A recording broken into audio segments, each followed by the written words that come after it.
Vini Hrianingrum dengan NIM 24140700149. Saya dari kelompok 3 yang beranggotakan yang pertama Vini Hrianingrum, saya sendiri, yang kedua Septia Devi, dan ketiga Rizka Kerunisa. Di sini saya akan menjelaskan materi kelompok kami yang berjudul jenis-jenis strategi pembelajaran. Baiklah, saya akan menyampaikan sepertiga pertama tentang strategi pembelajaran langsung dan strategi pembelajaran ekspositori. Yang pertama, strategi pembelajaran langsung. Pembelajaran langsung adalah strategi yang bersifat terstruktur di mana guru berperan sebagai sumber utama informasi. Dalam pendekatan ini, guru menyampaikan materi secara eksplisit dan sistematis dengan penekanan pada penguasaan konsep-konsep dasar dan pengembangan keterampilan tertentu. Dalam pembelajaran langsung, guru menyampaikan materi melalui ceramah atau presentasi. Penjelasan dilakukan secara rinci dengan memberikan contoh yang relevan. Siswa diberikan latihan atau tugas untuk mempraktikkan apa yang telah dipelajari. Pembelajaran langsung memungkinkan penyampaian informasi secara cepat dan sistematis. Adapun 6 langkah model pembelajaran langsung. Langkah pertama, menyampaikan tujuan dan mempersiapkan siswa. Pada fase ini, guru secara eksplisit menyampaikan tujuan pembelajaran, memberikan informasi, latar belakang, menjelaskan pentingnya materi, dan mempersiapkan siswa untuk belajar. Yang langkah kedua, mendemonstrasikan pengetahuan atau keterampilan guru, menyajikan materi atau memodelkan keterampilan langkah demi langkah dengan jelas. Kunci keberhasilan fase ini penyajian informasi yang jelas dan terstruktur, pemberian contoh-contoh, konsep, serta demonstrasi yang efektif. Langkah ketiga, membimbing pelatihan atau latihan terbimbing. Pada fase ini, guru memandu siswa melakukan latihan awal bersama-sama. Ini merupakan fase krusial untuk mengecek pemahaman sebelum siswa bekerja mandiri. Langkah keempat, mengecek pemahaman dan memberikan umpan balik. Fase ini berfokus pada pemberian umpan balik yang segera, jelas, dan spesifik terhadap kinerja siswa.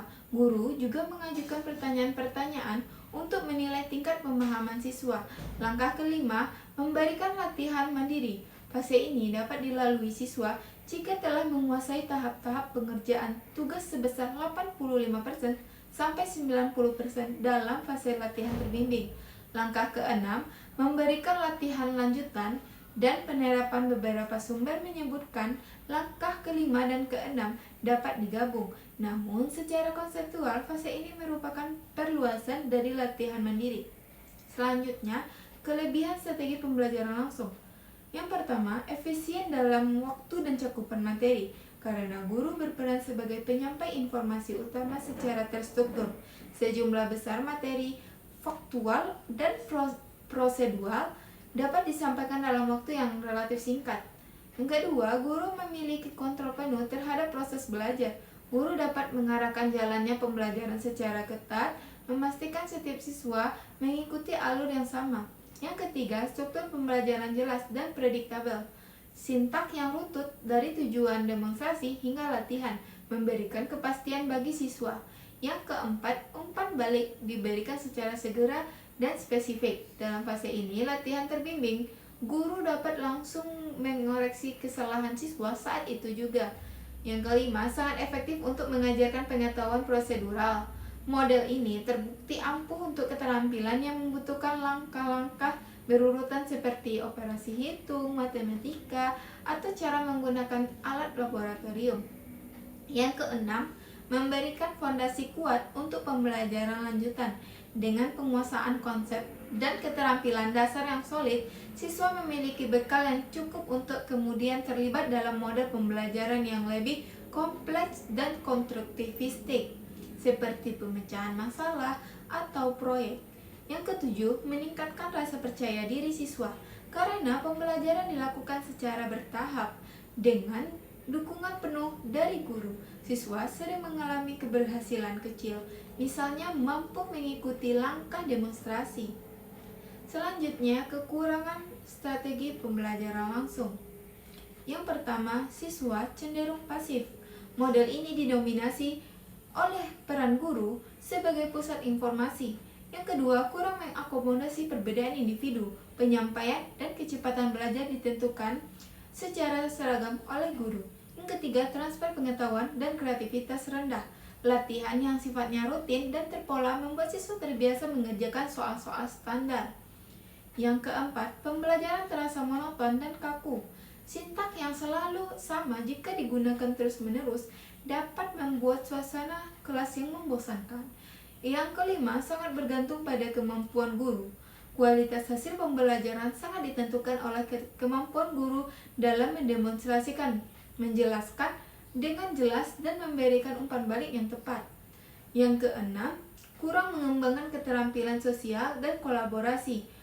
Model ini lebih menekankan kerja individu dan interaksi satu arah antara guru dengan siswa. Yang ketujuh, tidak cocok untuk semua jenis materi. Materi yang bersifat abstrak, multidimensi, kontroversial, atau membutuhkan eksplorasi mendalam kurang tepat jika diajarkan dengan model langsung. Selanjutnya, jenis strategi pembelajaran ekspositori. Strategi pembelajaran ekspositori pada dasarnya adalah strategi yang menekankan pada kegiatan menjelaskan atau menyampaikan materi secara langsung kepada peserta didik. Istilah ekspositori berasal dari kata eksposisi yang berarti penjelasan. Dalam strategi ini, guru berperan sebagai sumber informasi utama, sedangkan peserta didik berperan sebagai penerima informasi yang aktif mendengarkan, mencatat, bertanya, dan menjawab pertanyaan yang diberikan oleh guru. Strategi pembelajaran ekspositori juga pendekatan yang berpusat pada guru, di mana guru menyampaikan informasi, menjelaskan konsep, dan membimbing jalannya pembelajaran secara terstruktur agar efektif. Strategi ini dilaksanakan melalui 6 langkah sintak yang berkesinambungan. Yang pertama, persiapan. Tahap awal untuk menyiapkan mental dan motivasi siswa. Guru memberikan sugesti positif, menyampaikan tujuan pembelajaran yang jelas, dan menggali pengetahuan awal siswa dengan mengaitkan materi baru pada pengalaman yang sudah mereka miliki. Yang kedua, penyajian. Tahap inti penyampaian materi melalui ceramah, demonstrasi, atau perpaduan keduanya. Guru harus memperhatikan bahasa yang komunikatif, intonasi yang dinamis, kontak mata dengan siswa, serta penggunaan media bantu visual untuk memperjelas informasi. Yang ketiga, korelasi. Tahap menghubungkan materi dengan pengalaman nyata siswa atau lingkungan sekitarnya. Tujuannya adalah memberi makna pada pelajaran sehingga pembelajaran menjadi bermakna atau meaningful learning, bukan sekedar hafalan. Yang keempat, menyimpulkan. Tahap penarikan intisari atau pokok bahasan siswa dibimbing untuk merumuskan kesimpulan sendiri, bukan hanya menerima dari guru. Guru dapat mengulang poin penting, memberi pertanyaan atau membuat peta konsep agar siswa mampu menangkap esensi materi secara utuh. Yang kelima, penerapan. Tahap untuk membuat kemampuan siswa melalui penugasan atau tes. Siswa diajak menerapkan konsep yang telah dipelajari dalam bentuk latihan soal, studi kasus, atau praktik langsung. Yang keenam, tindak lanjut dan evaluasi. Tahap penutup yang mencakup perangkuman bersama, evaluasi, pencapaian tujuan pembelajaran, dan penentuan tindak lanjut. Siswa yang tuntas diberi pengayaan, sedangkan yang belum tuntas mendapat remedia. Selanjutnya, kelebihan strategi ekspositori. Yang pertama, efisiensi waktu dan materi sangat efektif untuk menyampaikan materi pelajaran yang luas dalam waktu yang terbatas. Guru dapat menyelesaikan silabus sesuai jadwal yang telah direncanakan. Yang kedua, kontrol dan keteraturan guru. Guru dapat mengontrol urutan, keluasan, dan kedalaman materi pembelajaran, serta memiliki pemahaman yang jelas tentang sejauh mana siswa menguasai bahan ajar. Yang ketiga, efektif untuk kelas besar. Strategi ini sangat cocok digunakan untuk jumlah siswa yang banyak dan ukuran kelas yang besar, karena tidak memerlukan banyak persiapan khusus. Yang keempat, memudahkan pemahaman konsep dasar. Penyampaian materi yang sistematis dan terstruktur membantu siswa, terutama yang lambat, untuk memahami konsep dasar dan hafalan dengan lebih mudah. Selanjutnya, kekurangan strategi ekspositori. Yang pertama, siswa pasif dan kurang kritis. Karena komunikasi cenderung satu arah, siswa menjadi penerima informasi pasif. Hal ini menyulitkan pengembangan kemampuan berpikir kritis, eksplorasi, dan kemandirian belajar. Yang kedua, tidak mengakomodasi perbedaan individu. Strategi ini sulit melayani perbedaan kemampuan, minat bakat, dan gaya belajar siswa secara individual. Secara siswa dengan kemampuan menyimak yang kurang baik akan tertinggal. Yang ketiga, potensi membosankan. Penyampaian yang monoton dan kurang variatif dapat menimbulkan rasa jenuh pada siswa, sehingga motivasi belajar menurun. Yang keempat, kurangnya interaksi dan kolaborasi. Keterbatasan interaksi dua arah mengurangi peluang siswa untuk bertanya, berdiskusi, atau mengembangkan keterampilan sosial dan komunikasi. Yang kelima, pemahaman yang cepat hilang.